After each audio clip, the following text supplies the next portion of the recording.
Welcome. I'm Katie Gambardella, InnEdCO board member, and I'm here with a friend of mine. Thanks for talking with InnEdCO viewers today about ways to grow in your work with your colleagues. Can you start by telling me who you are and what you do? Hey, I'm Hazael Roman-Lagunas, and I am an instructional coach at Johnson Elementary.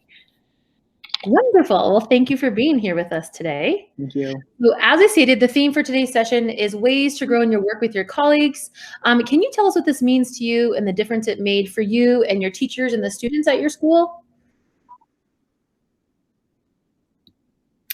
Yes. I feel like in my teaching career, in my coaching career, one of the biggest impacts that I've seen on myself as a teacher and then in my teachers that I coach is when we have learning labs in place. A learning lab is when we get to learn from one another and go into each other's classrooms to look at what we're good at and look at the strengths that every single one of us has. Learning labs are very effective when we have a specific goal in mind and observe. As we know, we're not perfect and we're always growing. So it's this idea of if I'm good at something, then I want others to see what I'm good at so they can learn from that too. I feel like being an instructional coach, I've also benefited from that as well. I just finished an observation and I walked out of there with so many awesome ideas on how to apply collaborative structures with students. And I walked out of there with like, oh my gosh, that teacher was so good at X, Y, and Z. And the first thing I did was I texted the principal and said, teachers need to come see this teacher because she's really good at collaborative structures. The kids were talking to each other and in a way that I haven't seen even in my own instruction. So it was like super, super awesome to see her in action. So seeing teachers in action, it's very, very powerful. I love that. And I feel like that's got to be so much more meaningful coming from a colleague rather than sitting maybe in a PD or in a staff meeting and watching a video of that. And what did you notice? What did you write down? What were kids doing? That kind of thing, which I think we've done a lot in the past. Yes. And what's the feedback that you've had from teachers seeing each other? What do they say? What kind of things do you hear from them? I've taken teachers to a classroom to different classrooms to look at different strengths that a teacher has. So as we all know, every teacher has different strengths. So for example, 2 months ago, I took teachers into this classroom to look at this teacher's dictado.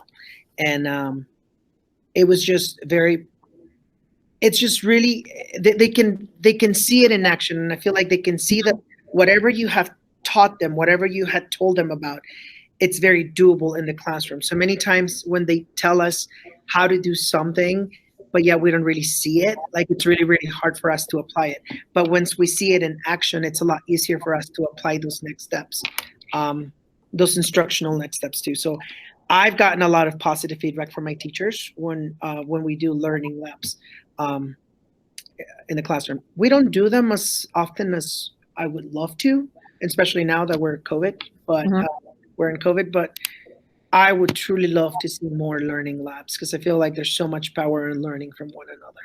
Absolutely. I love that. Thank you for sharing that with us. And is there a resource you all at Johnson went to start this? Is there, kind of where did you all get this idea to create this as part of your culture? The reason why is because teachers always wanted to see what different, so in DPS, in Denver Public Schools, we have different indicators that we're being evaluated on. So a lot of teachers, so for example, like as a coach, we can go and tell a teacher, hey, you need to work on your differentiation, and we can do X, Y, and Z. Now, teachers were very frustrated with this idea of like, well, yeah, you're telling me to do this, but you're not really showing me how to do it. So I feel like that's been the biggest shift, and that's been the biggest feedback that we've gotten from teachers. It's this idea of like, you can tell me, but it's a lot better if you actually show me how Absolutely. things that you're telling me look in action. So Absolutely. yeah.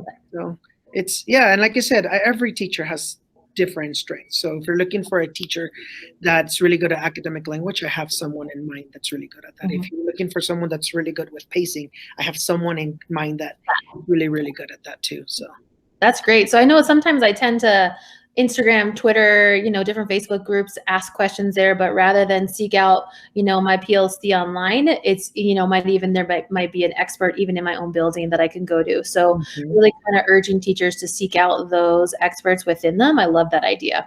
That'd be great. Yeah. And I feel like we just gave that teachers that empowerment of like, I mean, at the end of the day, we are the experts in the classroom, but as experts, we always have to continue growing in our practice. And what better way to grow than grow from one another. And I love that. Yeah, that's great. Thank you. Learning labs. I love this. I'm like invigorated and I want to do this all together. I have like 5 teachers now I would love to go visit. I would, like I said, just be very targeted when you do learning labs though, because this can also be a double-edged sword where you come in and you're looking into, because we're teachers also. So it's like in your mind, you're not thinking of, oh, I would have done this differently. I would have done that differently. In your mind, you're there to look at a specific expectation, a specific goal, a specific, you know what I mean? So we're not there to judge. We're not there to criticize. We're there to learn about how to apply a specific goal. Right. Very explicit in your observations and what you're taking away from. And then after, one more question for you. And then after you have teachers observe each other, do you all have like a debrief where you can talk together? Okay, good. Awesome. Can you say a little bit about that? Yeah, with a little checklist. So like, this is our goal. These are the behaviors that we should see in action. What did we see? What could we have added to that specific goal? Wonderful. Sounds amazing. And I love this. Thank you for sharing that. Yeah, it's really powerful. I also teach one of the ILA courses, and I provide a lot of teacher exemplars, and where teachers get to reflect on academic language. So wonderful. Yeah. You're so amazing. So amazing. Well, thank you for taking the time to speak to the InnEdCO community. I greatly appreciate your time and expertise. Thank you. See ya.